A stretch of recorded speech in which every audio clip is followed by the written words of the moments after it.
What's going on, everybody? My name is Aiden and welcome back to another video. Ladies and gentlemen, today there is another trade that has gone down in the NBA, and no, it has nothing to do with the Chicago Bulls, but since we are, I guess, in a stage right now, there's a couple of days until our next game. Let's discuss this trade and what it could potentially mean for the Chicago Bulls, as well as just giving my thoughts on the trade in general. A very interesting one, and it looks like a certain team has gotten better in the Eastern Conference. Another team we're going to have to really try to strive to be better than. We shall wait and see how it goes. Before we get any further, if you liked the video and you want to see more from me, drop a like, drop a follow, and or subscribe if you are new, and let me know in the comments below your thoughts about the Chicago Bulls, and I guess the impact this trade makes on them, if it makes any impact at all. So, this is from Shams about 16 hours ago from the time I'm reading it. The Charlotte Hornets are finalizing a trade that sends Terry Rozier to the Miami Heat for Kyle Lowry and a 2027 first round pick. So, point guard swap, ladies and gentlemen. Terry Rozier will be off to Miami.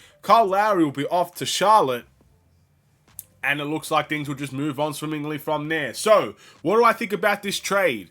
Ultimately, I think both teams win this trade for a couple of reasons. Number one, Terry Rozier, I think, will be a more productive player at this point of time in his career than Kyle Lowry would be. Now, I actually like Kyle Lowry, but unfortunately, injuries have played a factor. I think the age he is at has played a factor. He's just simply not as productive as he used to be. Again, him on the Toronto Raptors was a phenomenal point guard that helped win a championship for that Toronto Raptors team, who will ultimately go down in my eyes as one of the better Toronto Raptors plays in history. But joining Miami, he's made the finals. But again, I just think over time, things have just not really gone well for Kyle Lowry, especially for the money that he's on and the contract that he is on.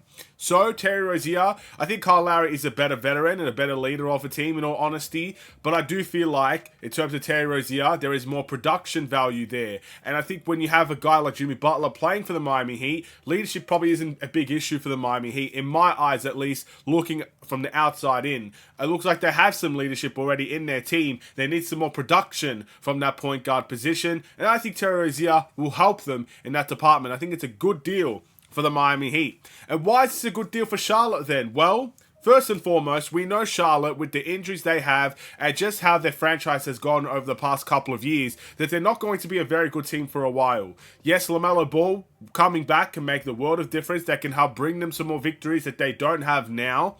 And of course, a few other guys as well. But I think it's very clear that they still have a little bit of ways to go. So, getting an extra first-round pick into their books, I think could be a very nice addition for them. And Kyle Lowry, well, let's be honest, I don't think Kyle Lowry is going to stay with the Charlotte Hornets. I don't think Kyle Lowry wants to play for the Charlotte Hornets, and I honestly don't think Charlotte are going to want to play Kyle Lowry. So, unless it's a situation where they're both willing to, okay, Kyle Lowry's willing to play for Charlotte, Charlotte's willing to allow Kyle Lowry to play for them, and they just play, that could be a possibility. But I see this whole conversation ending up in the Charlotte Hornets buying out Kyle Lowry. I believe he's on an expiring contract, if I'm not mistaken, so it's not going to be multiple years of contracts he has to work with, or multiple years in his contract he has to work with. It's just going to be a one-year type thing, and we've seen this across the league with a lot of veterans. When they get traded, they get bought out and they'll go and join a contending team. Now, what would that mean for the Charlotte Hornets? They basically got rid of Terry Rozier, who probably wanted out, in my eyes at least, just basing on how bad Charlotte have been over the past couple of years. He's going to go off to a better team in the Miami Heat. That will make Terry Rozier happy. That will make Miami happy because they get more production. And with Charlotte, they get a future asset that they'll be happy with as well. The fact that Terry Rozier went for a first-round pick, many people are very surprised about as well. But that's how it worked. That's the trade that happened. Now, what does this mean for the Chicago Bulls? There's a couple of things I want to get into, I guess, hypotheticals about. But in the grand scheme of things, this means nothing for the Chicago Bulls. I'm not going to sit here and tell you this means everything for the Bulls. It doesn't. It means nothing. At the end of the day, Terry Rozier is not on a max contract. He's on a hefty contract, but he's not on a max contract. So it doesn't necessarily really impact Zach LaVine's trade value. I think the first round pick is the thing you have to look at really and say, well, if Terry Rozier could get a first round pick for a trade, maybe Zach LaVine, when he gets traded, will get some draft compensation as well. That's the only thing I can take away from a specific trade from this instance. But I will say this. I have a strong feeling if Kyle Lowry does get bought out from the Charlotte Hornets, there will be a team knocking on the door for Kyle Lowry, and that team might be the Chicago Bulls. Again, look, we are not shy of signing point guards. Every time we say we have too many point guards, we have too many point guards, we have too many point guards, what do the Chicago Bulls do? They go and sign more point guards. That seems to be exactly what they do. And I do see the Bulls being the team that would be interested in a Kyle Lowry for a couple of reasons. One, of course, the veteran leadership he could bring to a team. I do believe he's a veteran leader. I don't care what anybody tells me. You could say he's not a good producer. I agree, he's not really produced as well as he probably could have for the Miami Heat. I agree he's up there in age. I agree it would be a short-term rental. I agree in all those things. But I still believe the Bulls are going to do it. Just because we're just that type of team, aren't we?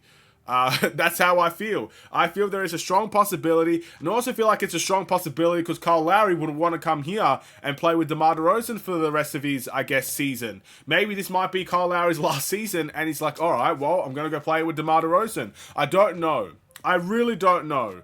But it's just a hypothetical situation. I'm not telling you this is absolutely going to happen, or this is absolutely not going to happen. Would I like to see Kyle Lowry on the team?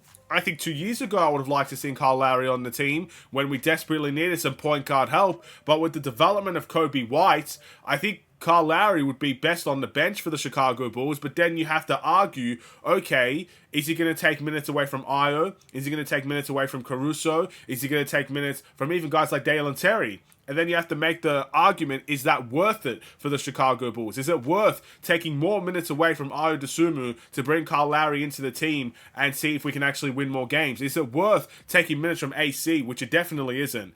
And is that worth it for the Chicago Bulls? These are things we have to have discussions about, but I do see the Bulls being interested.